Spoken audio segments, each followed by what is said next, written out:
la parte, digamos, la motivación que nosotros despertamos en ustedes es con el objeto de que tengan, ¿verdad? Unos objetivos muy cumplidos y que tengan una seguridad de lo que ya saben ustedes. Entonces vamos entonces a empezar con el vaso. Entonces, bueno, jóvenes, entonces vaso con B y con Z, y hago esa aclaración porque acuérdense ustedes que cuando hablamos de vaso sanguíneo es con V y con S, ¿sí? En este caso estamos hablando del órgano linfático más grande del cuerpo humano, vaso con B y con Z. ¿Cuál es la ubicación anatómica de este órgano?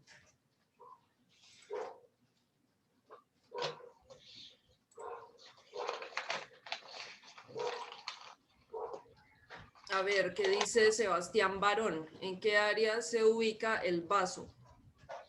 Área anatómica.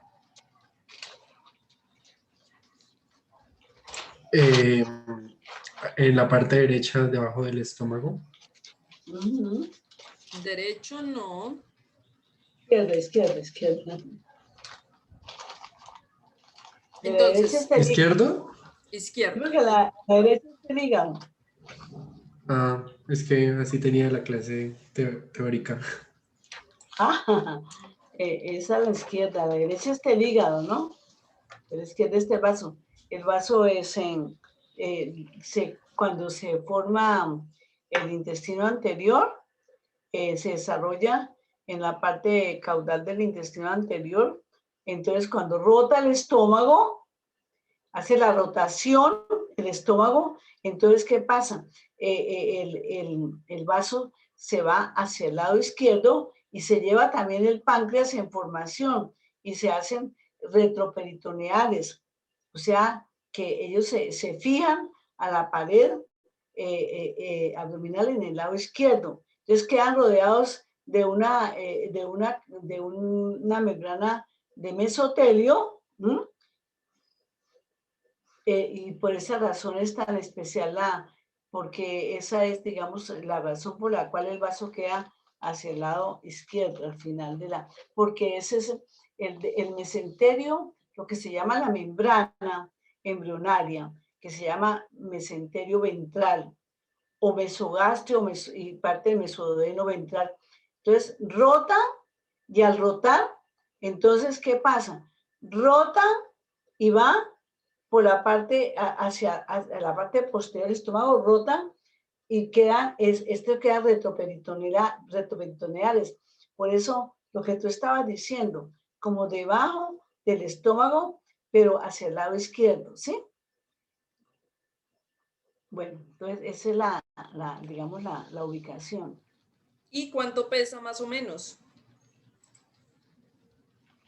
¿Qué dice Samuel David? ¿Cuánto pesa aproximadamente el vaso de una persona adulta normal?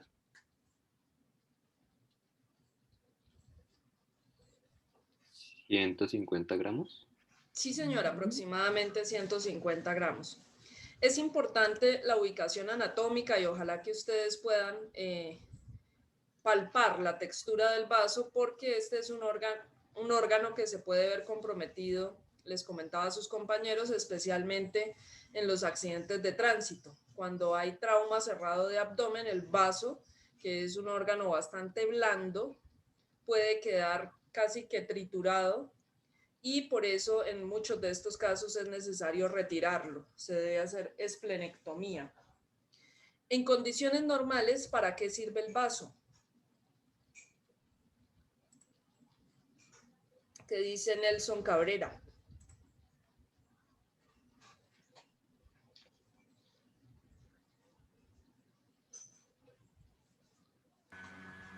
Pues creo que además de lo de inmunología no se me ocurre algo más. En cuanto a inmunología, ¿para qué sirve el vaso?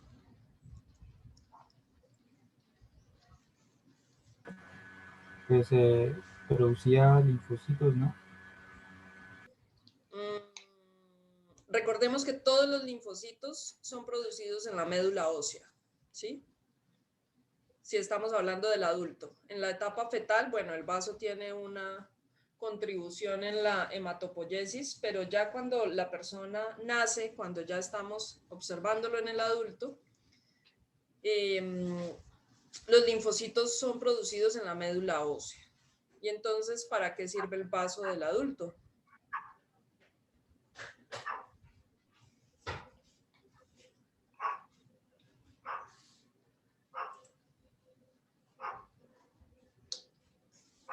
A ver, ¿qué dice José Mendoza? Funciones del vaso en el adulto. ¿Sabe esto? Ahorita veo que está apenas, hay 12 alumnos en el salón, en la sala. Y no hay nadie que esté esperando ingresar. Vamos a Sí, tomar están eso en cuenta. asistiendo pocos estudiantes. Muy, muy preocupante porque nosotros estamos acá con toda la digamos, el esfuerzo y todo el interés para que ustedes reciban lo mejor en estas orientaciones, tanto teóricas como prácticas. Y hay que aprovecharlo porque nosotros les hacemos resumen y repaso. Entonces, eso es algo que a veces uno no tiene la suficiente disciplina para hacerlo por sí solo. Entonces, si pueden aprovechar estos espacios, mucho mejor. Así que felicito a los que están aquí presentes porque sabemos que se está acabando el semestre y que hay cansancio, pero es importante continuar con el ánimo hasta que se termine el semestre como tal. Pero Entonces, Laurita, perdóneme aquí un chistecito, acabamos de llegar de vacaciones. Realmente apenas estamos retomando la segunda parte, pero yo creo que cansancio no, ellos todavía tienen que tener las pilas muy puestas para terminar este segundo lapso. Ahorita sí, en este mes es donde verdaderamente vamos a tener, digamos, los temas que vienen, que son muy interesantes, como todo que es endocrino y sistema reproductor, pues, pero ya con esto se termina ya el semestre. Entonces no hay esto, digamos, cansancio de ninguna clase.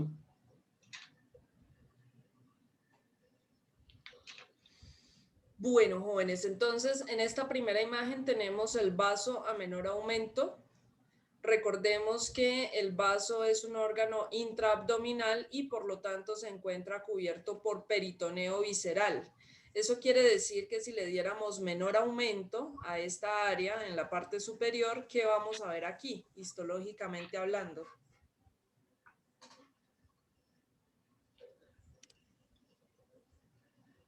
Tejido conectivo denso y regular. Epitelio. ¿Qué Plano. epitelio? Ajá. Epitelio plano. Sí, señorita, epitelio plano simple.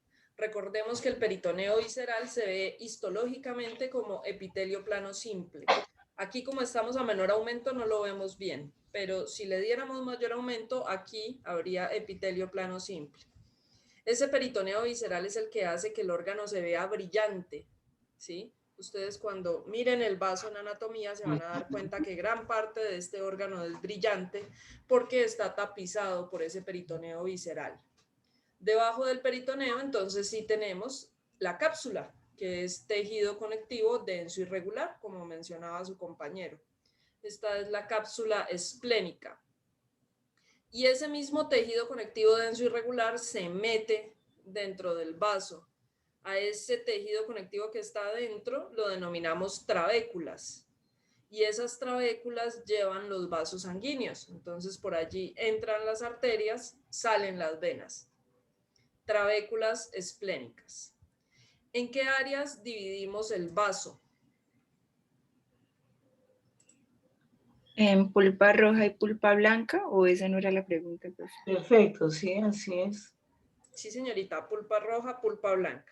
Entonces estamos a menor aumento. A menor aumento ustedes ven unas áreas que se ven un poco más moradas. ¿Sí? ¿Sí las alcanzan a ver o es imaginación mía? Sí, profe, como circulitos morados. Ajá, Sí, ahí perfecto.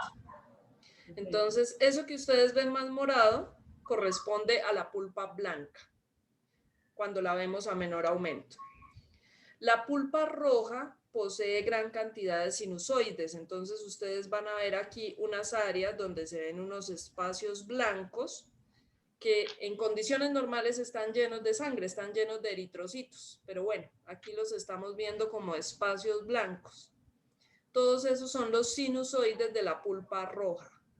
Y miren ustedes que se ve más rosada, se ve más clara cuando estamos a menor aumento. Entonces ustedes a menor aumento identifican pulpa blanca, la más morada, y la pulpa roja, que es la que tiene los sinusoides.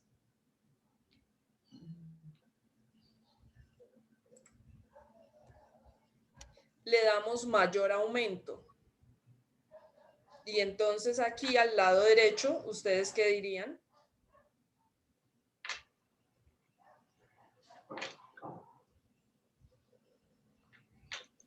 Pulpa roja. Sí, señorita, esto es pulpa roja. Miren ustedes que está lleno de eritrocitos. Está lleno de glóbulos rojos. Y aquí tenemos sinusoides. Esta es la pulpa roja. Recordemos que esta pulpa roja es donde se da la selección de estos eritrocitos. Aquellos que estén viejos o que estén alterados son destruidos en la pulpa roja.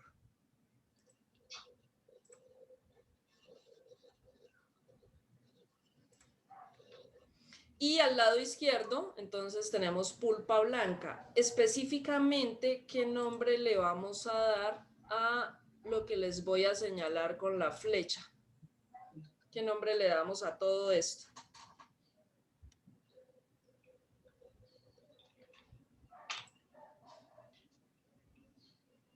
¿Y qué nombre le vamos a dar a esto?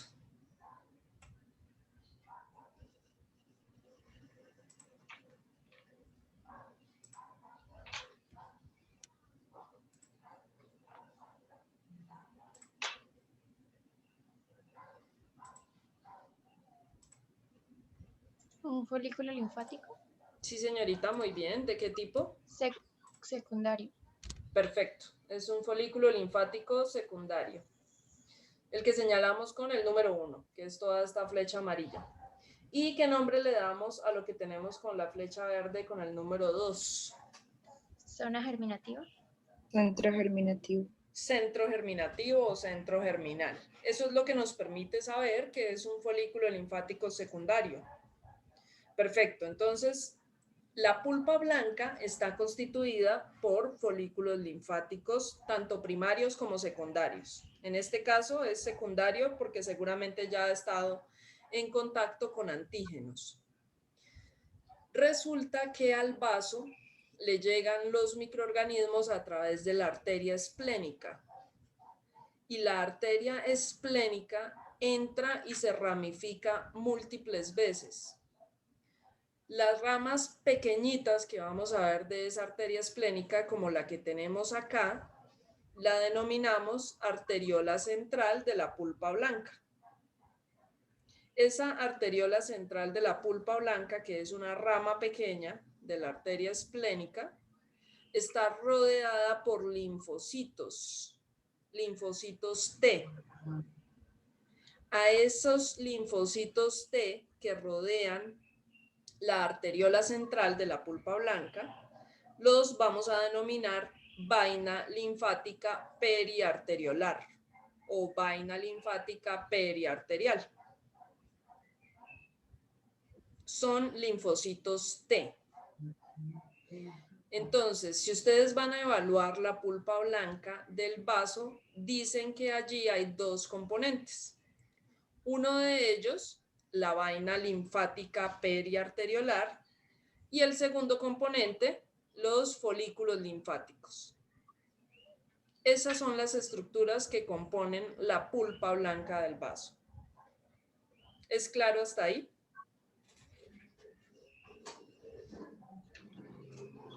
Sí, profe, señora. Ok. Entonces, miren ustedes la arteriola central, ella va a ramificarse y va a formar estos capilares pequeñitos que tenemos aquí dentro de la pulpa blanca, ¿sí? Y esos capilares van a continuar el recorrido, esa sangre va a continuar el recorrido hacia la pulpa roja. Allí es donde se habla de las arterias peniciliares. Esas arterias peniciliares tienen varios segmentos, por decirlo así. Entonces vamos a hablar de la arteriola envainada, vamos a hablar de la arteriola terminal y, doctora, ayúdeme con el otro nombre que se me fue en este momento. No, estamos en la primero, bueno, está, de esta arteriola de la pulpa blanca que estaba describiendo la doctora, se ramifican hacia el interior de este folículo, hacia el centro germinativo, todos estos capilares que estamos viendo, y le dan la irrigación. Y salen los capilares a la pulpa roja como arteriolas de la pulpa roja. Pues la primera es digamos, como el eje central, y de ahí se ramifican como un pincel, y por eso se llaman arteriolas peniciliares, pero todas son de la pulpa roja. Entonces, arteriolas que la vamos a ver enseguida. Esas arteriolitas de la pulpa roja, que tienen las características generales normales de un arteriol, endotelio y capa muscular y una pequeña adventicia, de ahí van a terminar como arteriolas encapsuladas, ¿sí? O arteriolas envainadas, porque están envueltas en una vaina de células de macrófagos. Y de ahí van, entonces ya, las últimas ramitas arteriolares, que se llaman así arteriolas terminales, son muy pequeñitas. Todo esto lo estamos viendo en la pulpa roja. Entonces, y después ya vamos a tener, ¿qué hacen de esas arteriolas? La sangre fluye a estos espacios que son los sinusoides, que aquí lo vemos, que están llenos de sangre.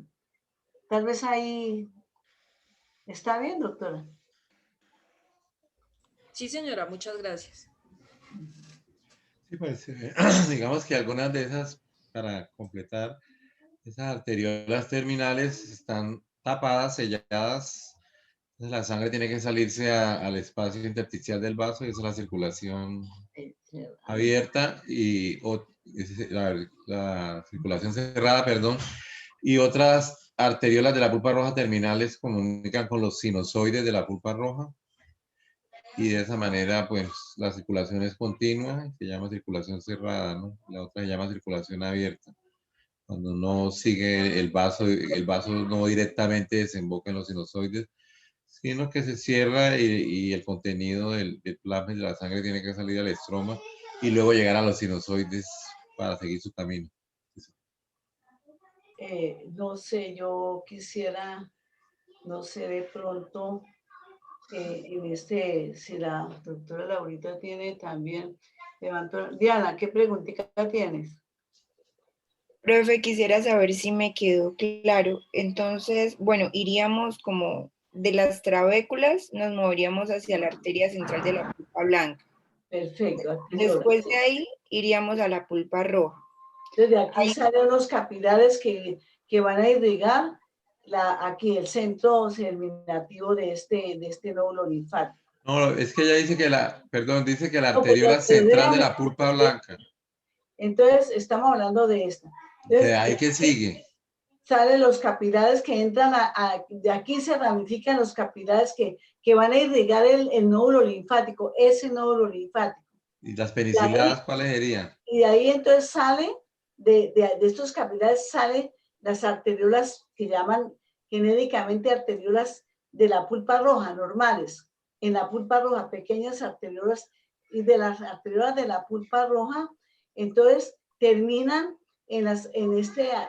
envainándose, envolviéndose en una capita de macrófagos, y por eso se llaman arteriolas encapsuladas, no tienen capa muscular. En vez de la capa muscular, se reemplaza por una vaina, una envoltura, una cápsula, y por eso se llaman, que son células fagocíticas, son macrófagos, y por eso se llaman arteriolas envainadas o encapsuladas. ¿Qué pasa? el último segmento, más pequeñito, de ramificaciones, entonces son las arteriolas terminales. Esas arteriolas terminales, póngame cuidado, no es que se estaponen, las arteriolas terminales se abren directamente a los sinusoides, porque imagínense, ¿qué tal que se sellara? Por eso es la circulación cerrada. No, no, no, no, no. Se abren directamente. Dice Perdóneme, doctor, que en eso sí, esas arteriolitas se abren a los sinusoides. La sangre que sigue directamente por los sinusoides es lo que llamamos la circulación cerrada, porque sigue por un canal vascular, pero la sangre que se escapa, digamos, por los espacios que hay entre las células endoteliales de los sinusoides, porque acuérdense que los sinusoides tienen un endotelio que es incompleto, no hay espacios entre células endoteliales donde no hay membrana basal, donde ellas están separadas unas de otras. Por esos espacios es que se sale la sangre, pasa a los cordones que hay, a los cordones, y esa sangre entonces pues le llama circulación abierta. Entonces, ¿qué pasa? Esa sangre que se salió del conducto del sinusoide, que va a representar la circulación abierta, retorna y busca su salida, porque esto está circulando, busca su salida. ¿Hacia dónde va? A unos senos venosos que están adjuntos a las trabéculas y entran a la vena, a esa vena trabecular que está ahí, y sigue el retorno venoso hacia la vena ¿qué? Esplénica. Entonces, por eso hay que tener en cuenta eso. Entonces, eso es lo que estamos revisando. Sí, doctora, lo que pasa es lo siguiente. Diana Vergara dice, perdón, Dianita, no alcancé a leer, estaba mirando arriba la... Sí, doctora, lo que pasa es lo siguiente. O sea, ¿en qué momento empieza la arteriola de la pulpa roja? ¿Sí? ¿En qué momento? Entonces, ¿y en qué parte empiezan las arterias peniciladas? ¿Y cómo se comunican las peniciladas con las arterias de la pulpa roja? Es un solo Eso es lo que creo que está preguntando la estudiante. Ah, perdón. Es que es un solo conducto vascular. La arteriola de la pulpa roja. La central. La que sale de la pulpa blanca, esta, a la pulpa roja, después de que ha formado una red capilar dentro de cada folículo, entonces sale una arteriola que se llama arteriola de la pulpa roja. Pero esa arteriola se ramifica como un pincel. Tiene 3 partes. Y eso va a llamarse, son las arteriolas peniciladas, que están en la pulpa roja. Por lo tanto, tanto la arteriola de la cual se ramifica, todas son de la pulpa roja, tanto la penicilada como tanto la arteriola propia llamada de la pulpa roja, como sus ramitas que son las peniciladas.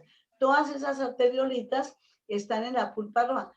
Genéricamente nosotros, como no tenemos, digamos acá, ¿cuál será la ramita principal? Ni cuáles serán las ramitas. Entonces, todas pues van a ser de la pulpa roja, tanto la que sale directamente del folículo a la pulpa roja, como sus ramitas iniciales, que son las peniciladas. Todas tienen un endotelio normal y una capita muscular típica y característica de una arteriola. Al final de estas arteriolas de la pulpa roja, entonces, ¿qué pasa? Esas arteriolitas se encapsulan por una vaina o por una envoltura de macrófagos. Entonces ya no se ve la cápsula, ya no se ve la capa muscular típica de una arteriola, sino que se ve es una capita envolvente de células que no son fibras musculares, sino son macrófagos. Esa es la arteriola encapsulada. Y de ahí, ya las ramitas más pequeñas, ya sale de la arteriola encapsulada las últimas ramitas de arteriolas de la pulpa roja, que son también, pero se llaman arteriolas terminales. Ahí termina, digamos, los conductos vasculares arteriales, porque la sangre sigue circulando hacia los sinusoides, que es lo que vemos acá a la derecha, que se ven llenos de sangre los sinusoides. Y entre un sinusoide y otro, pues están los cordones esplénicos. Entonces tenemos sinusoides esplénicos y cordones esplénicos. Los sinusoides acá quedaron, en la parte superior derecha, tienen sangre, tienen glóbulos rojos. Los que están en la parte inferior, unos que no se ven los espacios del sinusoide, pero no están digamos, hay unos que donde no hay sangre, pues se dejan ver muy bien. Entre un sinusoide y otro, pues están los cordones esplénicos, donde están los linfocitos, macrófagos, glóbulos rojos, blancos, plaquetas. Esos son los cordones. Entonces tenemos acá cordones y sinusoides alterno, cordón sinusoide, todo esto en la pulpa roja. A ver, continuamos entonces. Esto es lo que está mostrando acá. Si Laurita quiere complementar algo al respecto, para que sigas entonces con la explicación, si es tan amable. Vale, Y Doc, oímos muchas gracias. más preguntas y oímos más, sí, más propuestas. Diana, ¿tiene otra pregunta? No, profe, pues ya, muchas gracias. Bien, Vale. Dianita.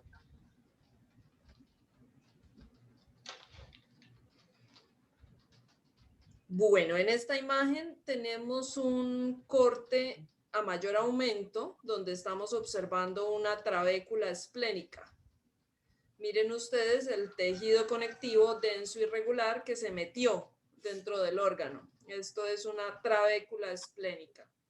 Y aquí estamos viendo dos vasos sanguíneos. Entonces, observen ustedes, tenemos arteria y tenemos vena. Entonces, la arteria esplénica entra a través del ilio y se va a ramificar. Aquí tenemos una de esas ramas. Ella continúa ramificándose y finalmente vamos a tener esto que vemos acá. ¿Qué nombre le daríamos a esta que está aquí en la parte inferior izquierda?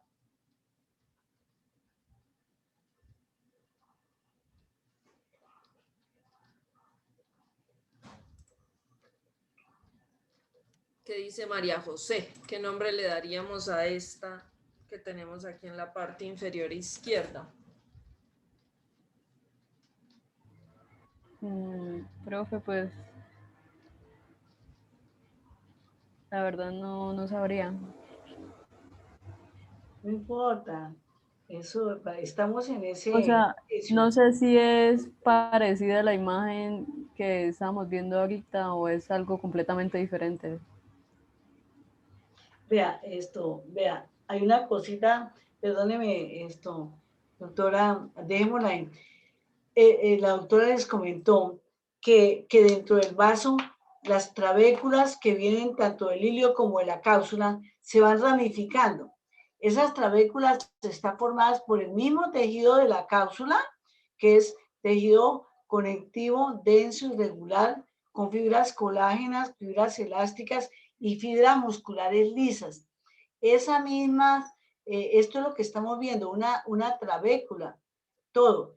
Pero dentro de esa trabécula van, dentro de todas las trabéculas, van los vasos que se han ido ramificando desde la arteria como la vena esplénica, que es lo que vemos acá, que está la arteria, una arteria, vea el endotelio y la capa muscular, ¿ah? Y aquí vemos una vena de pared más delgada. Entonces, esta sangre que va por acá, arterial, es la que cuando estas trabéculas se van ramificando y llegan a ser tan pequeñitas, este tejido trabecular, entonces ya ahí terminan las trabéculas. Entonces, ¿qué pasa? Estas pequeñas arteriolas pues quedan dentro de la pulpa esplénica y son las que van vamos a llamar arteriolas centrales de la pulpa blanca, ¿no es cierto? Eso es lo que, así vamos, hasta ahí vamos, ya dentro de cada nódulo linfático hay una arteriola de la pulpa blanca. Tengamos en cuenta, solamente el vaso tiene arteriolas en cada uno de los folículos linfáticos, cada uno de los nódulos esplénicos. En el ganglio linfático, los ganglios, no hay arteriolas en cada uno de los folículos, ni en las amígdalas. Entonces, por esa razón, esto es característico. Buscar en cada folículo que hay una arteriola de la pulpa blanca que han salido de dónde. Se han ramificado de acá, cuando llegan a ser tan pequeñitas y ya no están en las trabéculas, sino que ya están dentro ya de la pulpa esplénica, de la pulpa del vaso. Entonces, pues eso es lo que estamos viendo en este. Bueno, quería entonces hacerle énfasis en que estas trabéculas tienen fibras colágenas, fibras elásticas y algunos fibras musculares lisas, porque como ustedes saben, el vaso es una esponja de sangre que va circulando, pero esa esponja que tiene tantos sinusoides, entonces, ¿qué pasa? La sangre no se va a quedar ahí, tiene que ir circulando. Esa contracción muy suave en el humano, en esto hace que la sangre siga circulando por todos los sinusoides y por esa razón es tan característica la estructura y tan especial la estructura del vaso. Bueno, ¿alguna pregunta más que tengamos a colación?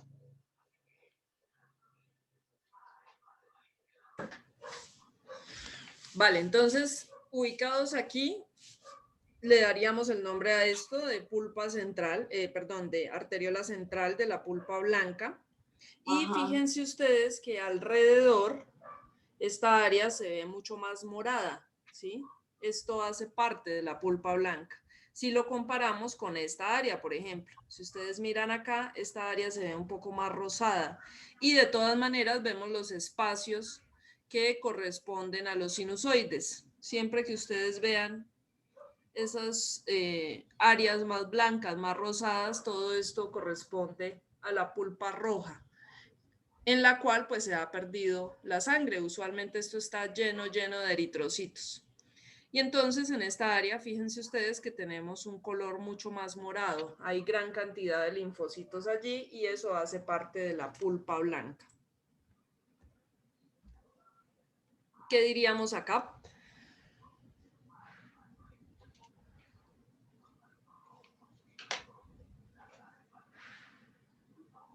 Arteria central de la pulpa blanca.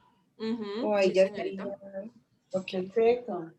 Sí, perfecto. Miren ustedes nuevamente, aquí es cuestión de que comparen los colores, ¿sí? Esto es estamos comparando totalmente aquí la gama de colores. Entonces miren ustedes como en esta área se ve mucho más morado, ¿sí? Esta área es más morada si la comparamos con lo que tenemos acá. Además que aquí empezamos a ver los sinusoides. Entonces ustedes pueden ver la pulpa roja alrededor y en el centro tenemos pulpa blanca. Alrededor de la arteriola central de la pulpa blanca, ¿qué dijimos que había? Linfocitos. ¿De qué tipo? T. Ajá. ¿Y qué nombre le damos a eso? Uy, creo que era vaina linfática, periarterial. Sí, señorita, muy bien. Vaina linfática periarteriolar o periarterial.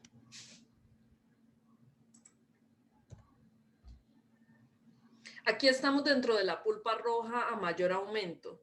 Toda esta imagen nos está mostrando pulpa roja. Y entonces, miren ustedes, podemos observar los sinusoides. Nuevamente se ven bastante vacíos, les faltan los eritrocitos que usualmente están acá y esto es debido a que cuando se realiza el corte es posible que se pierda gran cantidad de ese contenido sanguíneo. Entonces aquí tenemos los sinusoides, que son los espacios blancos, y alrededor miren ustedes que tenemos células. A eso es a lo que denominamos cordones esplénicos. En esos cordones esplénicos ustedes pueden encontrar macrófagos, pueden encontrar linfocitos activados, pueden encontrar unas células que se denominan células reticulares, que son las que evitan que haya coagulación en la circulación abierta. Y bueno, entonces todas esas células en hilerita, haciendo esos grupos, es a lo que nosotros denominamos como cordones esplénicos. Aquí se le dio mayor aumento y entonces ustedes pueden ver el sinusoide. Miren, observen las células endoteliales en ese sinusoide. En su interior podemos incluso encontrar macrófagos. Por acá tenemos otro sinusoide. Y recordemos entonces que las células que hay alrededor es a lo que denominamos cordones esplénicos. ¿Qué nombre le daríamos a esto? ¿Qué creen ustedes que tenemos acá?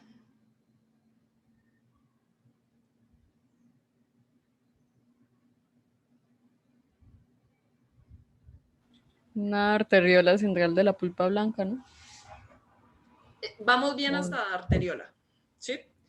Porque Ok. miren ustedes que aquí todo lo que tenemos es pulpa roja. Todo esto es pulpa roja. Y como lo dice su compañera, de manera correcta, estos son arteriolas. Lo que pasa es que recordemos que también hay arteriolas en la pulpa roja.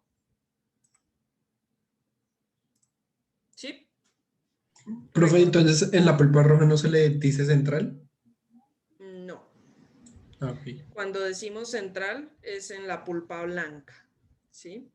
En este caso, recordemos que hablábamos de las arteriolas envainadas y de las arteriolas terminales, que se encuentran en la pulpa roja. La pregunta que hace esto es bastante importante. ¿Por qué no se llama central? Porque lo que se llama central es la arteriola alrededor de la cual es el centro, alrededor del cual se va a formar un nuevo folículo linfático. Un nuevo folículo linfático. Los folículos van siendo, digamos, renovándose, apareciendo. Entonces, alrededor de esa arteriolita, que es el centro sobre el cual, alrededor del cual se va a formar un nuevo folículo linfático o se va a renovar un nuevo folículo linfático. Por eso se llama central y solamente está en la pulpa blanca, porque en la pulpa roja no. Recordemos que la pulpa blanca salen a la pulpa roja, salen las ramas que van a la pulpa roja, que esto es pulpa roja, miren los sinusoides, los cordones, sinusoides, cordones, y aquí no hay ningún nódulo linfático, todo esto es pulpa roja, ¿no es cierto? Luego estas dos arteriolitas que tienen su endotelio bien típico y su capita muscular, pues esas dos arteriolitas son arteriolas de la pulpa roja. Otra cosita que yo quería que tal vez la doctora Laurita les mostrara, que me llamó con curiosidad, yo no tengo el indicador, pero yo veo acá algunos macrófagos que están en los cordones y que han fagocitado esto que se ven como granitos color café, ¿ah? Que pueden ser, aquí vemos, esos son algunos macrófagos que, a la orden, Gabrielita, es que han fagocitado y por eso se ven así como con granitos de color café. Eso es lo que estamos, digamos, que me llama la atención, que casi de pronto no le tomamos mucho, pero quiero mostrarles cómo, sobre todo los que han fagocitado hierro de la hemoglobina que se ha liberado. Entonces, cuando miro esto, me llama mucho la atención encontrar, por ejemplo, acá, a ver, yo les voy a enseñar por ejemplo, vea, que tiene unos granitos cafés que pueden ser del hierro que han fagocitado, o que está acá, vea, son macrófagos que quedaron ahí señalados habiendo fagocitado algún material que se ve acá perfectamente. A veces también nosotros, inclusive cuando vean sistema respiratorio, vamos a ver muchos macrófagos que muestran material fagocitado. También, pues, sobre todo el hierro que capturan ellos, se ve así, se muestra perfectamente. Eso como complemento, como curiosidad que les quiero dar para que vean también cómo en esta podemos ver estos macrófagos, o podemos ver otros macrófagos muy bien en los cordones que nos van digamos, a llevar a entender por qué los macrófagos que están acá en los cordones o que están inmediatamente en contacto con el endotelio son los que van a a estar allí listos para fagocitar todos los elementos que corren por estos sinusoides que vamos a ver que ellos no reconocen como propios para fagocitarlos. Estos en este sinusoide, en este otro, aquí un corte transversal de un sinusoide y los cordones que vemos acá en esta zona. Entonces, todas estas arteriolas que ustedes ven que no están en los nódulos y que son normales y que no están en las trabéculas, se llaman arteriolas de la pulpa roja, no más así. Ahora, si vamos a ver las arteriolas encapsuladas ya, vamos a mostrarles un ejemplo donde esta capa muscular, en vez de tener esta capita muscular, tiene vea aquí, es perfecta, una vaina, una envoltura, una cápsula de células fagocíticas.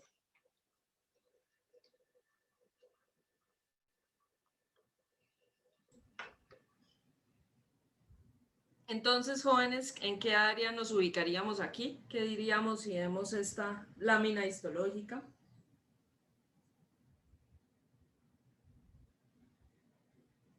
Sería pulpa roja. Pulpa roja, profe. Ajá, perfecto. Estamos en la pulpa roja del vaso.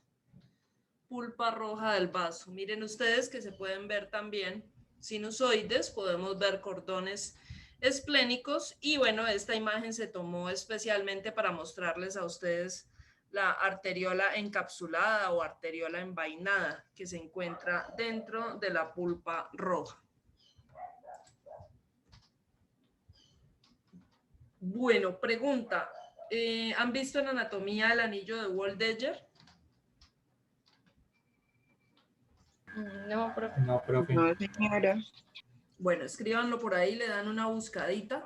Se van a dar cuenta que esa estructura en forma de anillo está constituida por varias amígdalas. Y esas amígdalas van a filtrar el aire y van a filtrar el contenido alimentario para capturar microorganismos, ¿sí?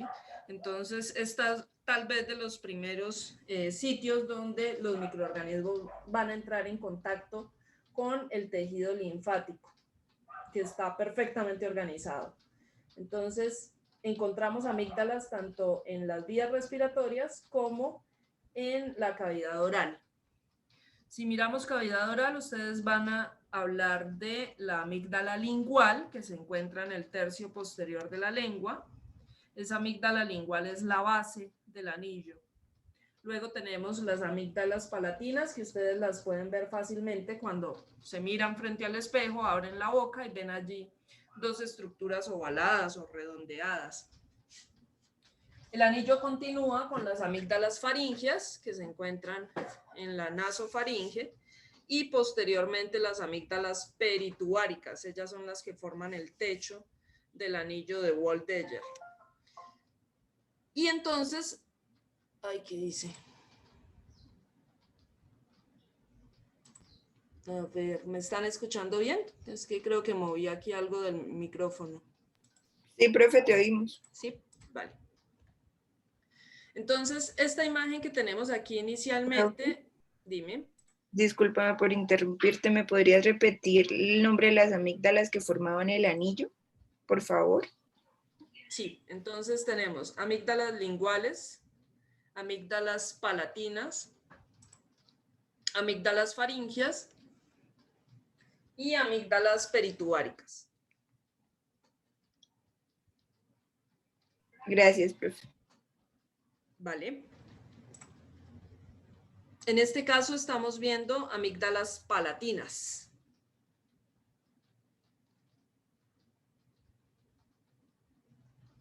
Esto es una amígdala palatina. Entonces, lo primero que vamos a identificar es el sitio donde están los alimentos. La luz está por acá. Esta es la luz de la cavidad oral. Y aquí van a estar los alimentos, los microorganismos que puedan entrar con los alimentos van a estar aquí. En contacto con esos alimentos, entonces vamos a encontrar inicialmente el epitelio. ¿Qué tipo de epitelio tenemos en la cavidad oral?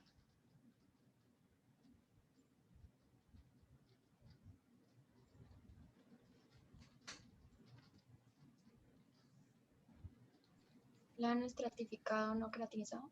Ajá, sí señorita, muy bien. Epitelio plano estratificado no queratinizado. Eso es lo primero que vamos a ver en la superficie. Y miren ustedes que las amígdalas tienen gran cantidad de folículos linfáticos. Todo esto que ustedes ven acá son folículos linfáticos. Hay tanto primarios como secundarios. Alrededor de esos folículos linfáticos, ¿qué nombre le damos a todo ese tejido que hay allí alrededor? ¿Corteza? No.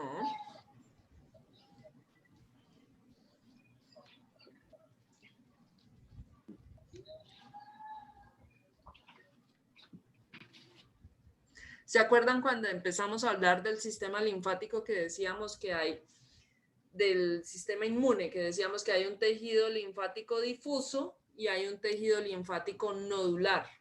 ¿Sí? Entonces, aquí tenemos ambos. Tenemos los folículos linfáticos, que son ese tejido linfático nodular, y lo que está alrededor, todo corresponde a tejido linfático difuso. Es todo lo que vemos alrededor. Entonces, inicialmente, el epitelio, tenemos folículos linfáticos primarios, secundarios, hay tejido linfático difuso, y miren ustedes que hay una especie de invaginaciones.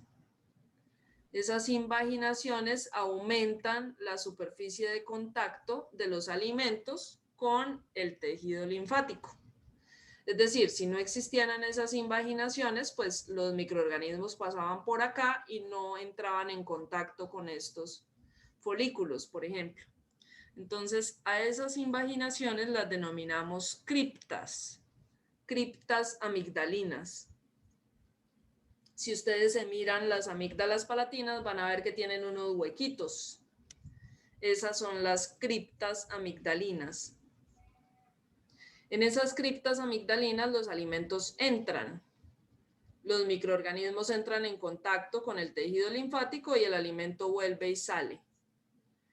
Eso se da gracias a la producción de saliva. Por eso es que es tan importante que la persona esté bien hidratada. Si la persona está bien hidratada, produce suficiente saliva acuosa y eso facilita que el alimento pueda volver a salir.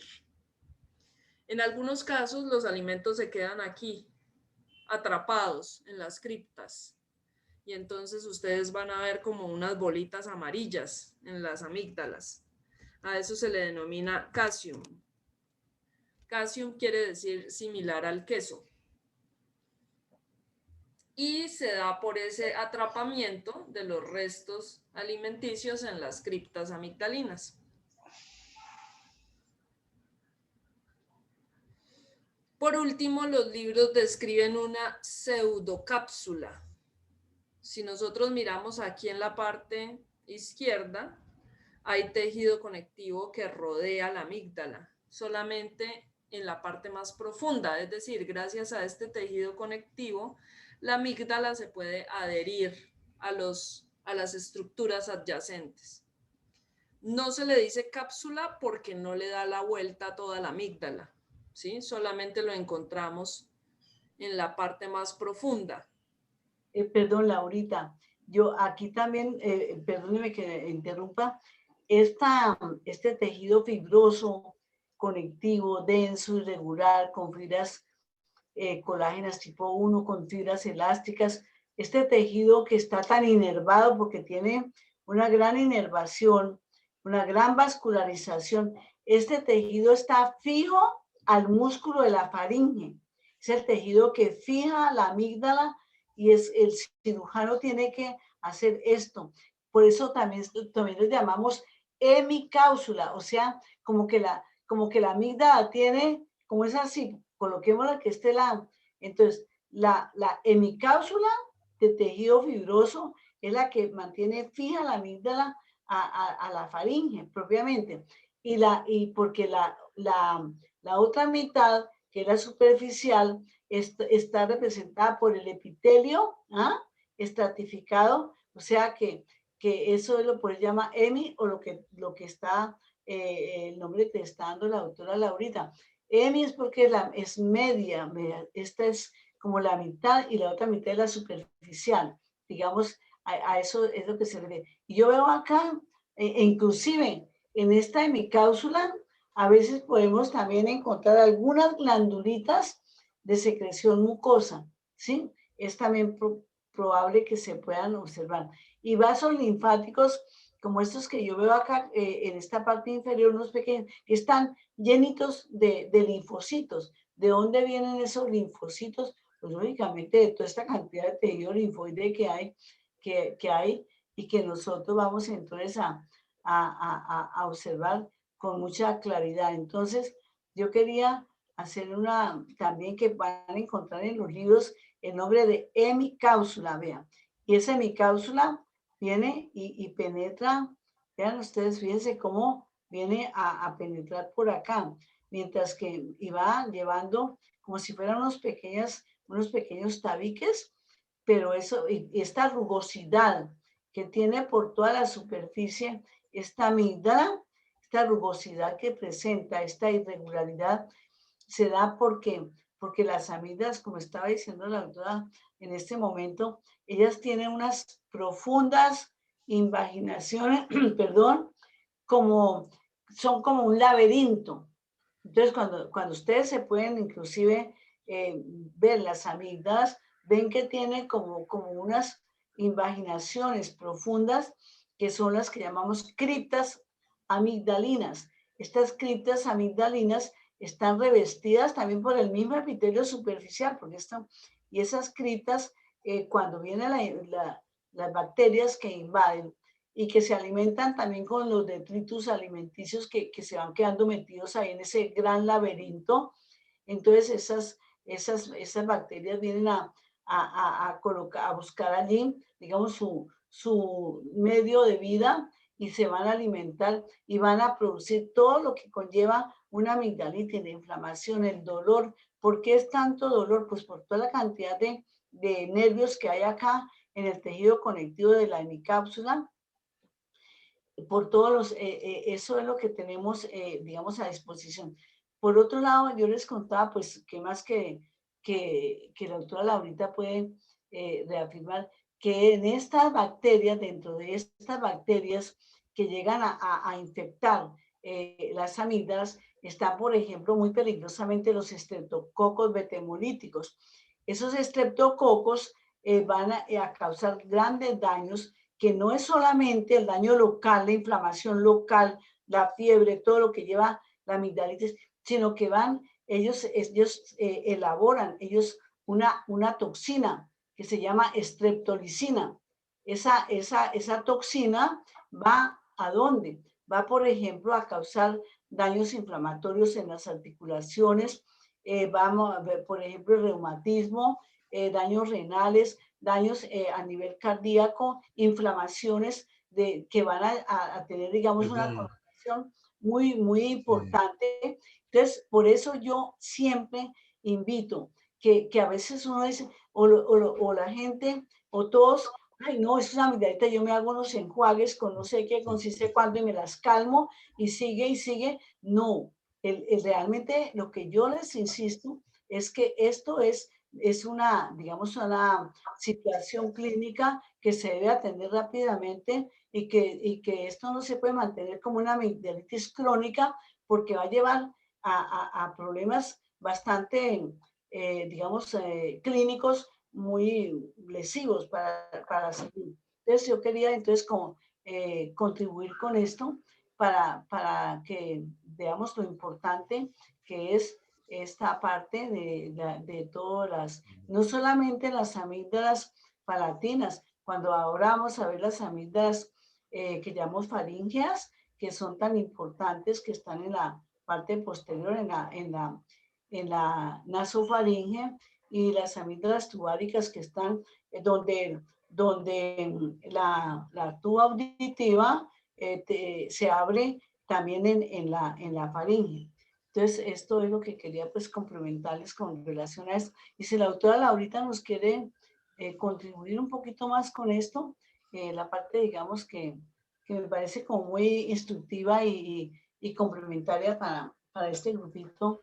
Bueno, y yo por qué no me pregunta también a mí que si yo Porque puedo? por lo que es patóloga.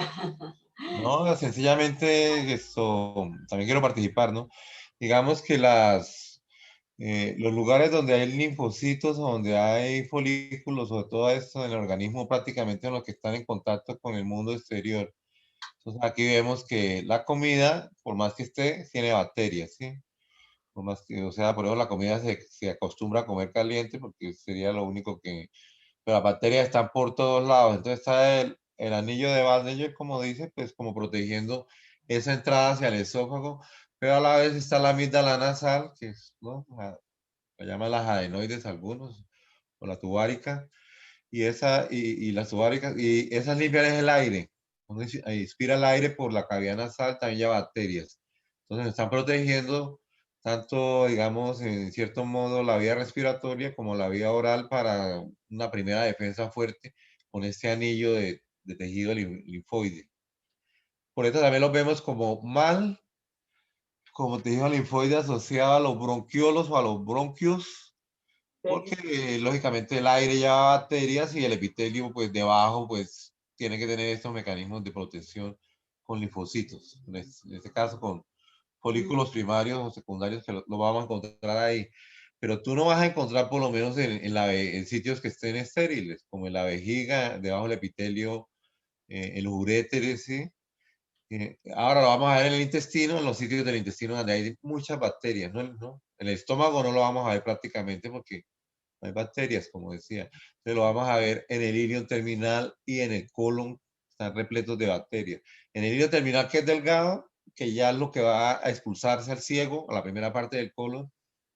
Entonces, ahí en esa parte están las placas de Peyer, que son unos folículos linfáticos que están en fila y que están ahí preparados, que presentan las células SEMI, como la doctora lo describió, presentan, sí, estas células M que captan los antígenos, son presentadoras de antígenos, etcétera, etcétera, etcétera.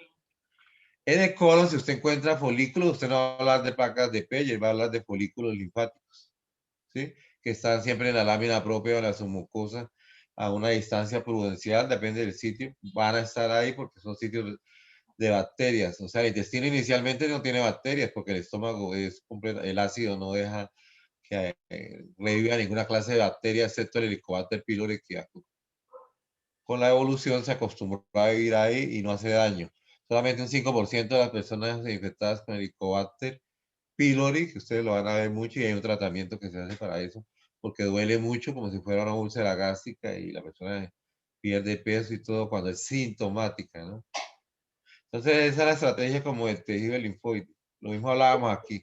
Las criptas amigdalinas pues tienen área de contacto y se dan cuenta ustedes en las criptas amigdalinas los folículos linfáticos están ahí debajo del epitelio también, están listos, ¿cierto? Alrededor debajo del epitelio estratificado plano húmedo que también forman las amígdalas, ¿no? Bueno, este sería mi comentario. Es como el mundo exterior. Perfecto.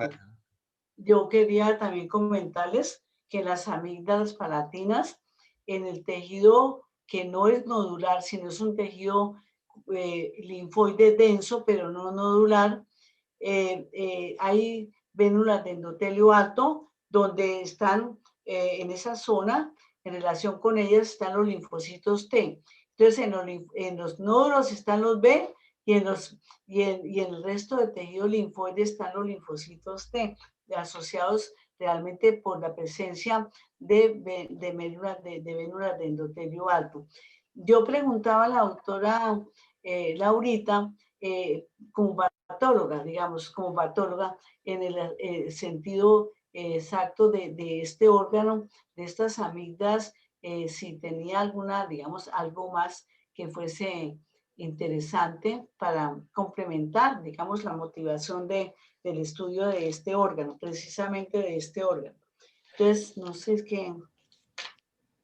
Sí, Doc, pues ustedes todos han escuchado pues de manera más frecuente lo que vamos a ver allí son las infecciones. Hablamos de amigdalitis y hay tanto virales como bacterianas. Sin embargo, recuerden ustedes que aquí tenemos gran cantidad de tejido linfático y por eso a partir de allí también pueden surgir linfomas. Es Ajá. importante que ustedes recuerden que hay tejido linfático difuso en todas partes y por eso de cualquiera de esos lugares podrían llegar a surgir linfomas. No son los más frecuentes, pero es algo que todo médico general debe tener presente, que debe tener en la mente. Ya no también se pueden quitar las amígdalas y no hay ningún problema. Pues hace más beneficio hacer la amilectomía que tener un riesgo de tener un proceso bien delicado, por ejemplo, como estamos hablando, como causa por ejemplo, de lo que estamos, de un daño inflamatorio a nivel, por ejemplo, renal, a nivel cardíaco. Eso es lo que a uno le parece si es una infección, como les decía, por estreptococos, hemolíticos tipo alfa. Eso es lo más grave, más grave que tener tomar paliativos. No, es que yo como soy siempre de chiquito, yo me sufro de la... No, el daño va llegando. Entonces, a un reumatismo que puede, u otra enfermedad, digamos. ¿La estreptolicina es lo mismo que la estreptoquinasa o es que tú le dijiste mal el nombre? Es una toxina. ¿Y la estreptoquinasa? No, son unas quinasas también Es que yo la veo aquí en el libro como estreptoquinasa, la que produce el beta-hemolítico, que penetra, tiene la capacidad de penetrar el gel de la matriz extracelular también invadir, ¿sí? Que se va a producir todos estos problemas muy graves. Entonces, digamos, de ahí también se tomaron los científicos antiguos para diluir los coágulos cardíacos en los infartos y aplicar esa misma sustancia, esa uroquinasa, entonces ella rompía el trombo. Entonces la utilizaban para los pacientes cuando se taponaban y creo que, no sé si todavía lo hacen, ¿no? Entonces, por lo que tenía la misma propiedad de la bacteria, poder penetrar la matriz extracelular y los espacios intracelulares. Entonces, la usaban para eso, ¿no? También creo que los niños infectan mucho con estas bacterias, con estos estafilococos, que son las piodermitis, ¿no?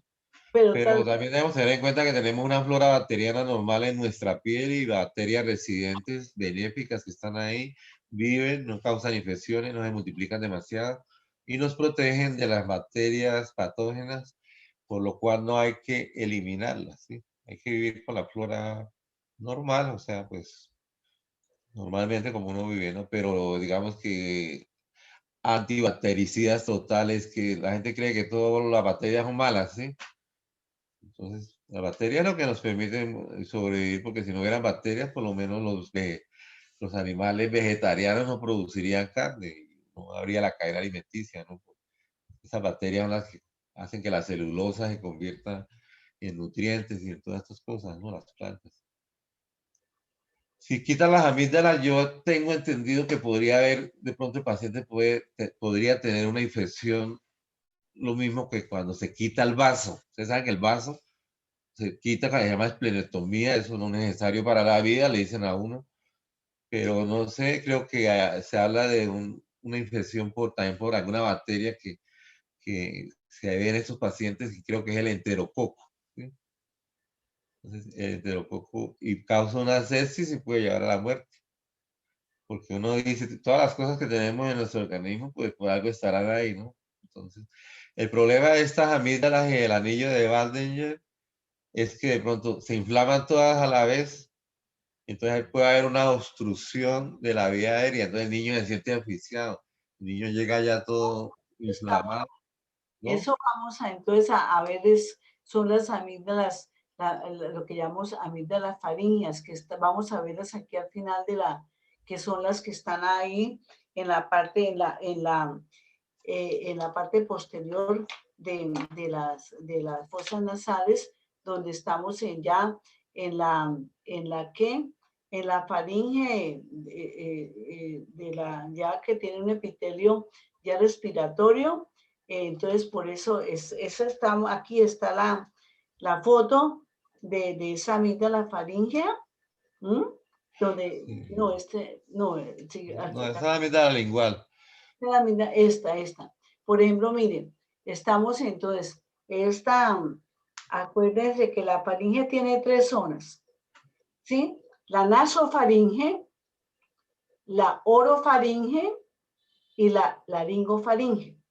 ¿De dónde sale? Pues la nasofaringe, de la parte superior, que es donde está en la parte posterior de las fosas nasales. Esas amígdalas que es esta estructura, tiene un epitelio pseudoestratificado, cilíndrico, ciliado, por eso se llama nasofaringe, ya desde las vías respiratorias, esa mucosa. Esa mucosa se invade, entonces ha formado una amígdala, ¿ah? Porque está aquí viendo todos los linfocitos, aunque no quedó acá, nódulos linfáticos, bien claros, pero esa es la nasofaringe. Lo que estaba diciendo el doctor César Blanco, se inflaman estas amígdalas, entonces, ¿qué pasa? Impiden que la respiración se haga normal por inflamación, obstrucción, por inflamación. Entonces, por ejemplo, en los niños, les contaba también que los niños, entonces, cuando se duermen, como no pueden respirar bien, entonces ellos respiran por la boca. Entonces, el aire entra frío a los pulmones y también no hay la humectación normal de ese aire, ni la temperatura. Entonces siempre sufren de problemas respiratorios. Entonces cuando el médico lo ve, dice, el niño tiene adenoides, porque también le llaman adenoides, digamos los médicos, y eso es, digamos, la importancia que tiene esta amígdala, que es una amígdala que vamos a tomar como en cuenta, porque su epitelio es un epitelio respiratorio, mientras que todo lo que sea alrededor de la cavidad oral, en ese anillo amigdalino, vamos a tenerlo con un epitelio, siempre un epitelio estratificado plano, no queratinizado como todo lo que compete a esta zona. Eso es y lo mismo que en la faringe, excepto, por ejemplo, las amígdalas tubáricas, que están llegando ¿de dónde? De ese conducto faringotimpánico. No, pero pero las tubáricas están en la lámina propia o se pueden ver, La lámina propia del conducto cuando llega a la digamos, faringe. de la tuba auditiva, cuando se va a comunicar al oído medio, ¿sí? Sí.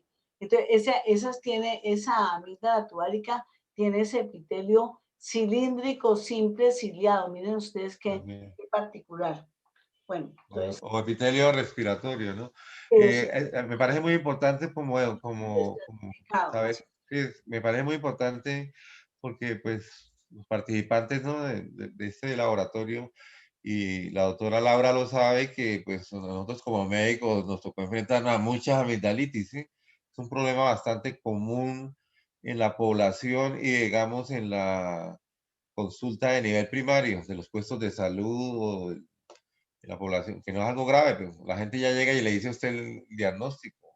¿Por qué viene? No, tengo las amígdalas inflamadas. A veces si uno le ve pus, la pus metida en esas critas amigdalinas, eso es amigdalitis bacteriana y necesita antibiótico. Generalmente lo mejor es la penicilina o las ampicilinas para la vía aérea superior, para cuestiones cerca a la boca o infecciones orales y todo, la penicilina es magnífica para eso, ¿sí? Entonces, la amigdalitis, si ustedes miran y de pronto no ven esa pus, miran que sí hay algo de inflamación, pero entonces ustedes dicen, no, eso es, pues, como decía Laura, es viral o es bacteriana. Entonces, dice, si es viral, ¿para qué le va a dar antibióticos? Son antibióticos innecesarios que lo que hacen es que entran al cuerpo y luego entonces el sistema inmunológico se perjudica porque cuando verdaderamente entran las bacterias, ya los antibióticos innecesarios ya han disminuido el sistema inmunológico. Es frecuente ver las amigdalitis, hay que dar antiinflamatorios, entonces los antiinflamatorios como el piroxicam o como el mutrino, todos los antiinflamatorios que sirven también para los dolores reumáticos. Y generalmente ha cambiado el tratamiento. Yo me acuerdo que se usaba mucho la penicilina procaínica en los tiempos de los 90 y la penicilínica, lo que llamaba el benzetacil, que era la penicilina de larga duración, inclusive esta prevenía las amigdalitis, ¿sí? Porque usted aplicara y era de larga duración, prevenía las crisis que no fueran a ser tan frecuentes, que aparecieran no cada mes ni cada, sino, pero se usaban esos medicamentos. Entonces, a veces también usted ve que la faringe está congestionada, entonces usted dice una amidofaringitis, ¿sí? Entonces quiere decir las amígdalas y la faringe.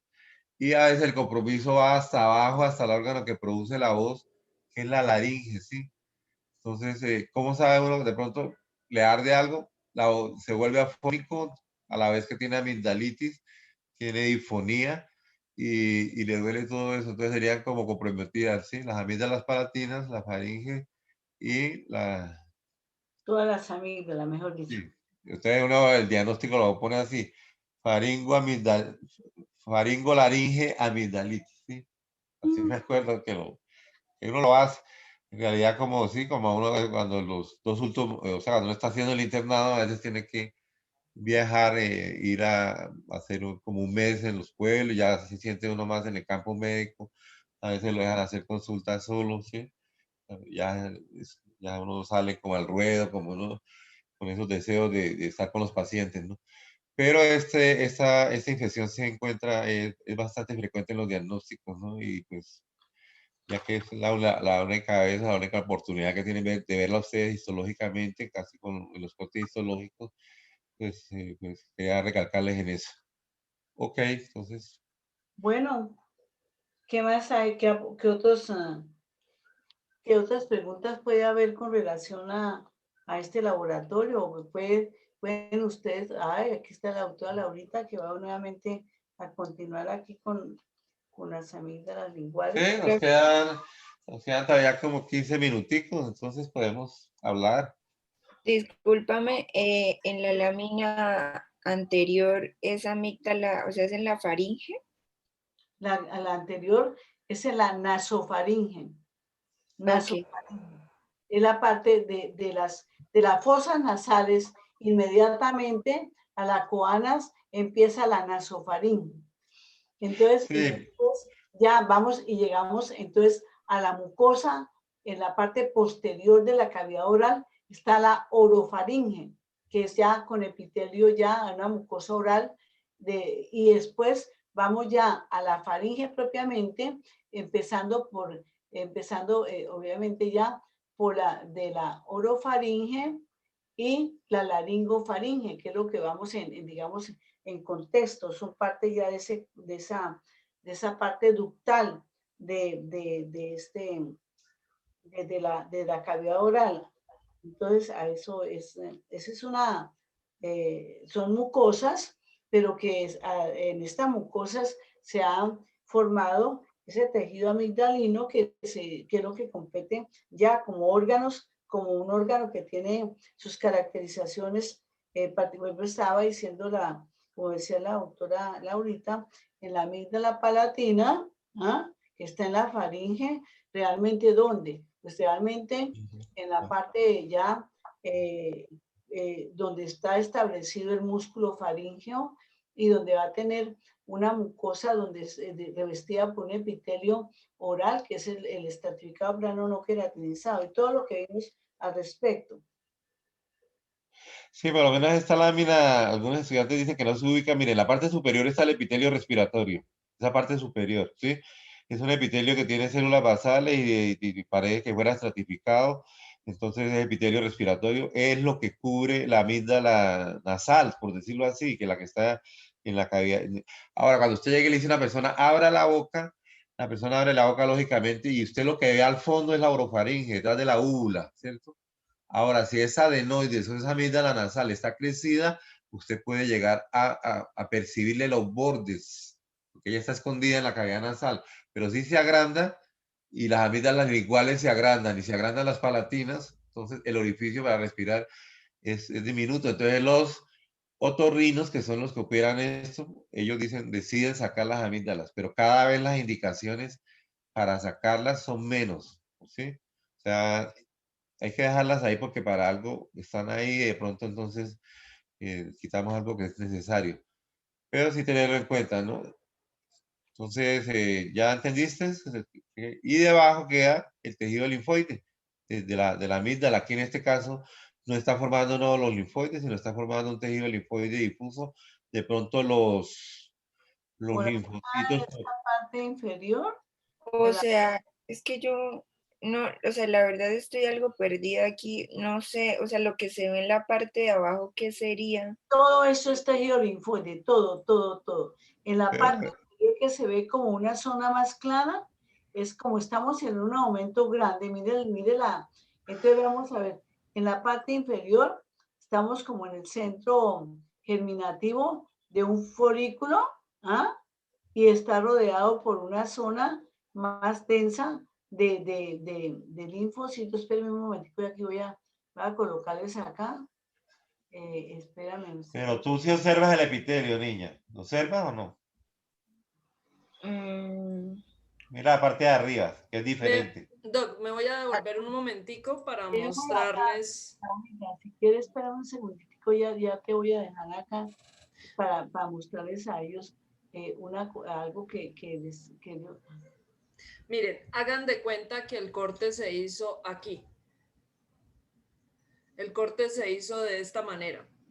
O sea, estamos viéndolo a mayor aumento. Entonces lo estamos viendo aquí. ¿Qué van a ver ustedes? Arriba el epitelio, ven tejido linfático difuso y ven parte de un folículo linfático.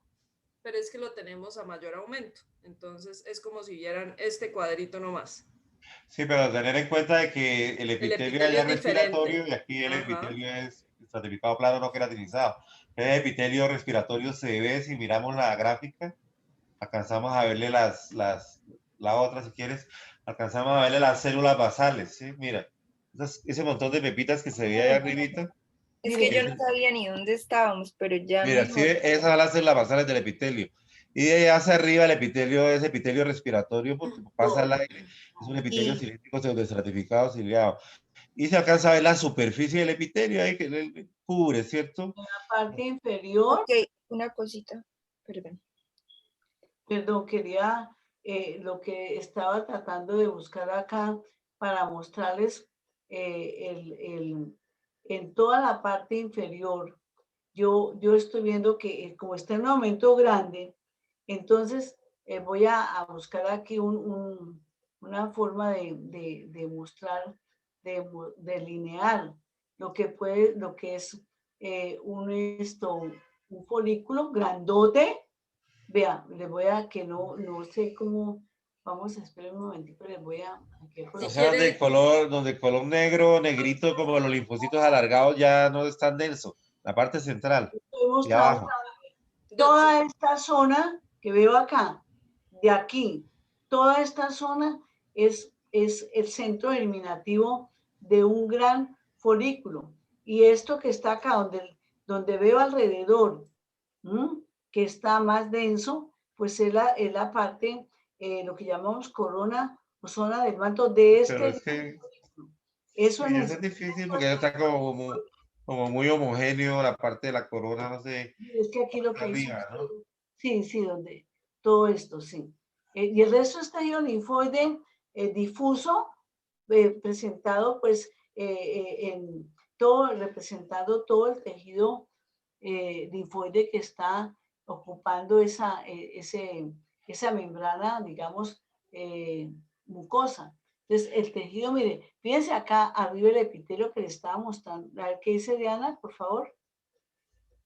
Profe, tengo la pregunta de si ahí en el borde como marginal izquierdo, llegando, o sea, inferior, ese cúmulo que está ahí moradito, Es parte nosotros, de otro folículo que no, como este aumento tan grande, entonces, pues parte de otro folículo linfoide, sí. pero ahí hablaríamos de un folículo secundario. Todo esto, vea, aquí no hay sino, no, ahí no, solamente estoy viendo la zona más externa del folículo, la capa parte de No, ok, no, profe, me refiero en el, o sea, hacia la izquierda. ¿Puedes señalar? Ven, voy a intentar. Sí, ¿Puedes señor. señalar? Voy, mira, por aquí, hablo, no sé si se ve. ¿Sí o no se ve? Toca darle permiso para que señale. No, sí se ve. Lo que pasa es que, Diana, esto que tenemos aquí hace parte del centro germinativo. Eso, todo lo que O sea, está ahí. Si quiere, todo esto es un folículo linfático. pasen el láser por todo el borde, por todo lo que está el centro germinativo de ese folículo. Y lo que les dice la doctora es que seguramente este es otro que está ahí al lado. ¿Sí? Lo que pasa es que quedó tangencial. Eso, exactamente, así es. Ah, ok, ya. Muchas gracias. No, estamos en este espacio para eso. Bueno, entonces recordemos que decíamos que en el anillo de Waldeyer, en el piso, lo que vamos a encontrar es la amígdala lingual. Y este es un corte del tercio posterior de la lengua. Entonces, al lado izquierdo, ustedes pueden observar la luz de la cavidad oral, o sea, aquí es donde van a estar los alimentos. El epitelio de la cavidad oral, epitelio plano estratificado no queratinizado.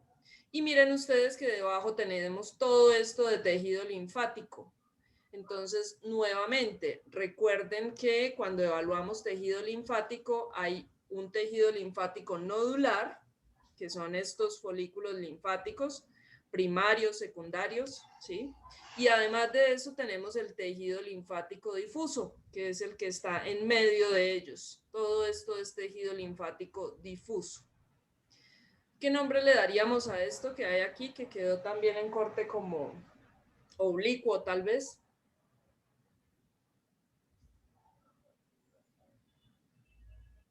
Y que aumenta la superficie de contacto de los microorganismos con el tejido linfático. Ahí se lee el epitelio. Ajá, perfecto, es una cripta amigdalina. Estamos hablando de una cripta amigdalina que quedó en un corte oblicuo.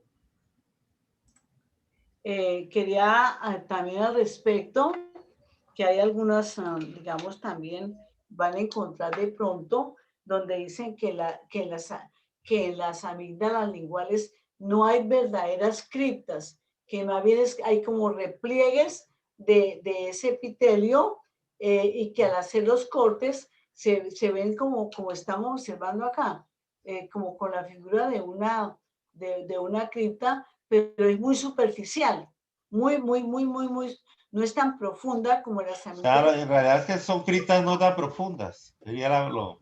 Que son repliegues, por eso se ven como, por eso se ve la amígdala lingual, se ve, es como unas rugosidades, ¿ah? que se exponen a la superficie en el tercio posterior de la lengua. Bueno, ¿qué nombre le daríamos a esto que tenemos acá?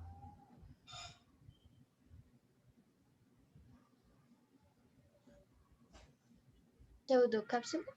Ajá, o hemicápsula, como les decía la doctora, podemos hablar de hemicápsula o pseudocápsula. Y miren ustedes que aquí tenemos glándulas salivales menores. Todo esto son glándulas salivales menores, glándulas linguales, que van a ayudar a limpiar esos repliegues o esas criptas amigdalinas. También observamos algo de músculo estriado esquelético, que hace parte de la lengua. Y entonces recordemos que esto está ubicado anatómicamente en el tercio posterior de la lengua, en la base de la lengua. Recordarles que las glándulas linguales, o sea, las glándulas son tipo TAG, ustedes las están viendo ahí, o sea, túbulos acinares compuestas, lo vimos en epitelio. Y por los acinos que estamos viendo acá, vemos una gran cantidad de acinos claros, o sea, serían de tipo mucoso. Creo que no alcanzo a ver acinos serosos en ninguna parte de esto, pero de pronto ustedes en otro sitio de la lengua van a encontrar que estos acinos, que son todas esas rueditas que van a producir un contenido mucoso de la glándula salival, van a encontrarlos de color moradito. Entonces serían acinos serosos. Entonces, pues, recordar eso, glándulas túbulo acinares compuestas, serosas, mucosas o mixtas. Entonces, también lo vemos en las glándulas salivales, ¿cierto? Estas que están acá son glándulas salivales menores. Quiere decir que son pequeñas, y están metidas dentro del órgano. Y las glándulas salivales mayores, pues sería la parótida, la sublingual y la submaxilar. Las menores también están metidas en los labios y están metidas en las mejillas, por decir así, porque ellas mantienen la cavidad oral húmeda y la lengua la mantienen húmeda. Su secreción es continua. Y las mayores las utilizamos es cuando estamos ingiriendo los alimentos, ya que ellas tienen que formar el bolo alimenticio y pues secretar bastante saliva para el proceso mientras uno ingiere los alimentos, ¿no? Entonces, acordarnos de eso y no olvidarlo. Ahora observe que la cripta está rodeada por epitelio, lo mismo que las otras criptas, con un epitelio estratificado plano, no queratinizado.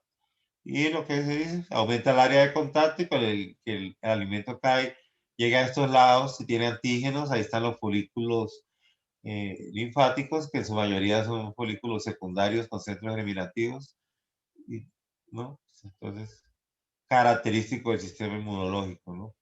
Ok, Laurita. Vale, Doc, gracias. ¿Qué nombre le daríamos a esta estructura?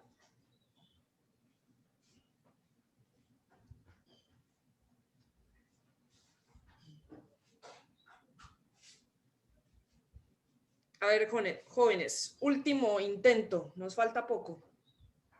Ya vamos, tenemos 4 minutos para terminar. Y se acabó el tema para el tercer previo, ¿no? Porque ya la próxima clase empezamos con la hipófisis, ¿sí?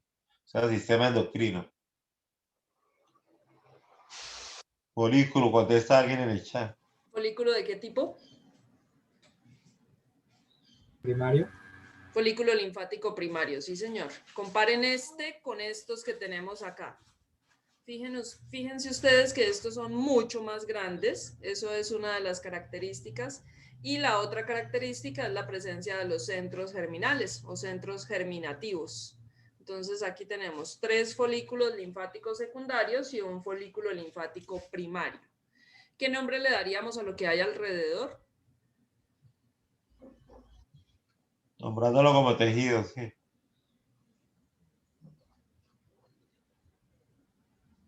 Linfático difuso. Muy bien, tejido linfático difuso. Sí, señor, estamos de acuerdo. Y bueno, para que aprovechemos los últimos minutos que nos quedan, entonces recordemos, en el vaso, ¿de qué áreas hablamos? Pulpa roja y blanca.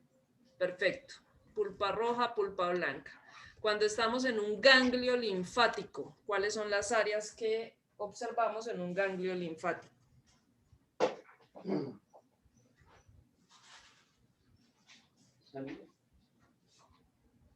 Corteza, La corteza. paracorteza y médula. Muy bien, corteza, paracorteza y médula. Recordemos, cuando hablamos de corteza, es donde están los folículos linfáticos, no importa si son primarios o secundarios. La paracorteza es el tejido linfático difuso que tiene gran cantidad de linfocitos T. Y la médula es la que contiene los sinusoides o senos medulares y los cordones medulares. Recordemos en el ganglio linfático la presencia de seno subcapsular, seno paratrabecular y la continuación del recorrido de la linfa a través de la médula. Eso es algo que solo se ve en los ganglios linfáticos. Seno subcapsular, seno paratrabecular y los senos medulares. Ese es el recorrido de la linfa. Recordemos que en la paracorteza de los ganglios linfáticos también vamos a ver las vénulas de endotelio alto. Esa es una característica típica de ellos que favorece la diapédesis de los leucocitos. En el timo, ¿cómo dividimos el timo? Corteza y médula. Corteza y médula. Eso es muy importante y ojalá ustedes realicen dibujos de estos órganos para que no se confundan, ¿sí? Es muy importante que se acuerden de la manera en la que estudiamos cada uno de estos órganos, porque si ustedes miran, todos tienen linfocitos, todos tienen macrófagos, todos tienen células dendríticas, pero lo que nos permite distinguirlos es la manera en la que se organizan esas células dentro de ellos, ¿sí? Entonces, en el timo, recuerden, los bueno, la cápsula la vamos a ver en timo, en vaso, en ganglio linfático. La diferencia en el timo radica en que los tabiques solamente se encuentran en la corteza. Recordemos en el timo las células epitelio-reticulares, que son de 6 tipos, y los corpúsculos de Hasal, que son una característica típica presente en la médula del timo, que son estos que vemos acá. Y bueno, creo que de esa manera hemos repasado rápidamente sistema linfático. ¿Tienen alguna duda, alguna pregunta? Con mucho detalle. Entonces, hemos también aclarado, hemos interactuado. Como les decía, es como si fuese un pequeño foro donde todos quisiéramos. Estamos realmente, estoy viendo que en la lista de asistencia hay solamente 13 personas, 13 alumnos, ¿verdad que sí? Es bastante preocupante la poca asistencia que tenemos. Vamos quisiéramos que ustedes se comunicaran y tomaran con más interés entonces, porque esto es fundamental en sus evaluaciones. Que yo pienso, no es tanto la evaluación, es los objetivos, es lo que debemos tener presente para poder entonces... La formación. La formación, de todo lo que es. Bueno, entonces vamos a tener esto en contexto para que ustedes entonces aprovechen al máximo. Bueno, que se vayan a descansar, que tengan una buena tarde. Vamos a tomar nota entonces acá.